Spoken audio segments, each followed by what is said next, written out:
السلام عليكم ورحمة الله وبركاته، حبايب قلبي، عاملين ايه؟ يا رب دايما تكونوا بخير وصحة وسعادة. عاملة لكم النهاردة صينية اقتصادية جدا. دي صينية آخر الشهر، هتبصوا تلاقوا عاملة يعني أكلة روعة من لا شيء في البيت. بس كل اللي احتاجته هي نص البانيه، وطبعا موجود في الفريزر عندي، ولو مش موجود ابعت اشتريه. والمكرونات نص كيس سباكيتي على اقلام على العقل الموجود والمتاح عندي في البيت. لميت نفسي بيه. طبعا النهارده 21 في الشهر، زي ما قلت لكم. دي صينية اخر الشهر هنسميها كده. يعني بتقومي كده تدوري عندك ايه في البيت وبتمشي حالك بيه. صراحة فتحت التلاجة لقيت نص البانيه ونص كيس مكرونة من كل نوع، ولقيت شوية دقيق وشوية لبن. قلت يلا همشي نفسي بيهم، وهعمل الصينية دي على طبق كده ليمون مخلل. ويلا نقول بسم الله وهنبدأ الطريقة بتاعتنا. اول حاجة هتعمليها هتجيبي حلتك او طاستك او اي حاجة عندك. هتحطي معلقتين سمنة كبار عليهم شوية زيت، وهتبدأي تنزلي بالدقيق بتاعك معلقة معلقة. يعني مثلا انا حطيت حوالي 5 معالق دقيق، فلازم تكون المادة الدهنية بتاعتك اكتر.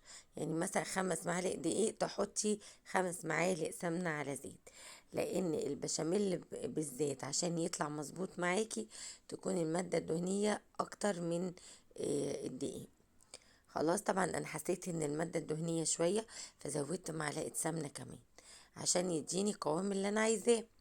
هتبدأي بقى تقلبي كده لحد ما تحسي ان الدقيق لونه اتغير واصفر، يعني ايه سنة عن المعتاد. إيه خلاص يعني، بس اوعي تنسيه ويتحرق منك. هبدأ انزل بقى باللبن. هتحطي مثلا حوالي نص كيلو لبن، وتزودي عليهم كوبايتين مية، وتبدأي تقلبي بقى كويس وتهدي النار عشان تظبطي قوام البشاميل ويستوي معاكي تمام. تبدأي بقى تملحيه وتبهريه بالبهارات المتاحة عندك. تحط شوية فلفل، تحطي شوية كركم كده يديكي لون، او بهارات فراخ لونها اصفر حلوة، على شوية بابريكا. يعني بصراحة البشاميل ما بيقولش لا في اي بهارات. بصل باودر، توم باودر، فلفل اسمر، ملح. يعني المتاح. هتعملي مكرونة بشاميل باللحمة المفرومة، حطي بهارات لحمة. هتعمليها بالفراخ زي ما انا عاملة النهاردة، حطي بهارات فراخ، بتبقى لونها اصفر وبتدي لون حلو قوي للبشاميل. خلاص بدأت بالبشاميل وسبته كده على جنب. طلعت بقى البانيه فك كده براحته خالص من الفريزر، وهبدأ كده افككه كده قطعة قطعة. بعدين هشطفه، بعدين هغسله تاني بالليمون. يعني برضو انا في موضوع الفراخ بالذات ببقى مسوسة شوية عشان الزفارة. الليمون بقى بصراحة عندي بيعالج اي زفارة سواء فراخ او سمك. خلاص بقى غسلته ونقعت شوية بالليمون، وبعدين صفيت بقى المية بتاعته، وهبدأ بقى أقطع الفراخ البانيه زي ما هتشوفي كده معايا. زي ما تكوني بالظبط هتعملي شاورما فراخ، تقطعيها كده بالطول. الحشوة بتاعت المكرونة النجريسكو أو المكرونة اللي بالفراخ في الفرن، الحشوة هي الشاورما الفراخ.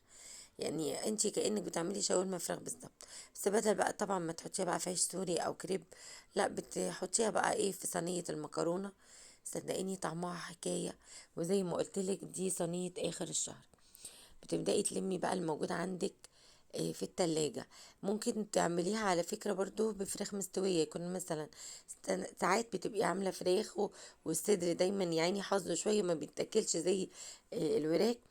تبدأي بقى كده تقطعيها برضو يعني قطع، وتزودي عليها مثلا بصلاية. تشوحي البصلاية بقى الأول والفلفل يستوي كده، وبعدين تقومي حاطة قطع الفراخ المستوية وتقلبيهم، وتبدأي تعملي برضو حشوة صينية المكرونة.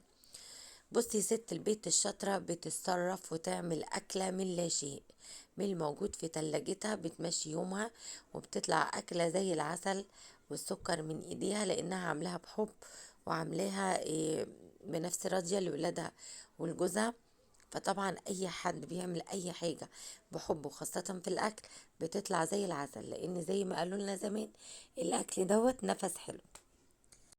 وكل ما حبيتي الاكل اللي بتعمليه حبيتي يعني دخولك المطبخ، حبيتي شغلك في بيتك، هتلاقي اي حاجة تطلع من ايدك جميلة. هبدأ بقى طبعا بعد ما قطعت بقى ايه الفراخ بتاعتي، هبدأ برضو اتبلها بملح، فلفل، بصل باودر، توم باودر. دول الاساسي عندي في اي تتبيلة وفي اي إيه حاجة في الاكل. بس كده، وذرة برضو بهارات فراخ لو متاح عندك. مفيش، كفاية الملح والفلفل والبصل باودر والثوم باودر. بتجيبي طاسة كده حلوة وتحطي برضو فيها إيه مادة دهنية، بفضل الزيت. عشان الزيت لما إيه المكرونة بتبرد معاكي ما بيبقاش ايه مدهنينة كده، بتحسي انها إيه مفرفرة كده، والاكل مش لازق في بعضه. إيه فطبعا يستحسن طبعا تحطي زيت، لان طبعا الجو خلاص إيه برد، فتحسي ان ايه المادة الدهنية دايما بتبقى ماسكة ببعضها. خلاص بقى حطي كده الشاورما وما تقلبيهاش خالص غير لما تنزل ميتها كده وتحسي انها فكت من بعض. خلاص كده ميه نزلت، بتبداي تنزلي بالفلفل الاخضر عشان يستوي مع ميه الفراخ، وطماطميه مبشوره برضو هتنزل ميه زياده عشان هتسوي لك برضو الفلفل الاخضر، وتكمل برضو تسويه الفراخ بتاعتك اهوت. واخر حاجه بصلايه مبشوره ببشر ناعم، لان زي ما فهمتكم كتير في فيديوهاتي ما بيحبوش يحسوا بطعم البصل في الاكل، ما بيحبوش يحسوه في الاكل. فطبعا ما فيش اكله من غير بصل. فطبعا بضطر اتحيل طبعا وافرمه فرم ناعم جدا جدا يعني. خلاص كده جهزت كل حاجة. الصينية بتاعتي الجميلة دي هي صينية مكرونة بشاميل بالفراخ او مكرونة نجريسكو، زي ما تحبوا تقولوا قولوا. بصوا بقى البشاميل كريمي وجميل ولونه ابيض زي وجميل حكايه. تجيبي بقى الصينيه بتاعتك بايركس او الومنيوم، تبداي تحطي بقى بشاميل كده في قاع الصينيه، وتبداي بقى تنزلي المكرونه المختلفه، مختلفه الاشكال بتاعتنا دي. بصوا قليه على سباكيتي على عقل، يلا والله ما قالت لا، وكان طعمها زي العسل. زي ما قلت لكم بقى اخر الشهر بنمشي امورنا يعني. نزلت بقى بالمكرونة وسويتها، وبعدين نزلت بالبشاميل على المكرونة. في خطوة تانية ممكن تعمليها، تحطي نص البشاميل على المكرونة اللي عندك وتبدأي تنزلي بيها على طول.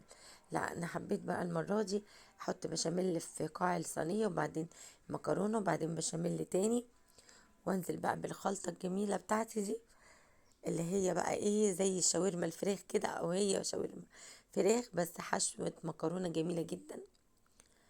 بصي بقى ايه نزلتها كده وبدأت افردها في الصينية، وهبدأ بقى انزل بالطبقة الأخيرة للمكرونة. خلاص اهي، هساوي بقى صينيتي كده من على الوش، وهبدأ بقى انزل بالبشاميل بتاعي الجميل الكريمي.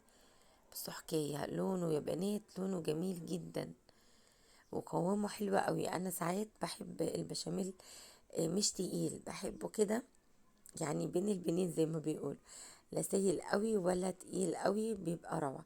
دخليه بقى في الصينية وتكوني في الفرن قصدي، ومسخنه الفرن على درجة حرارة عالية.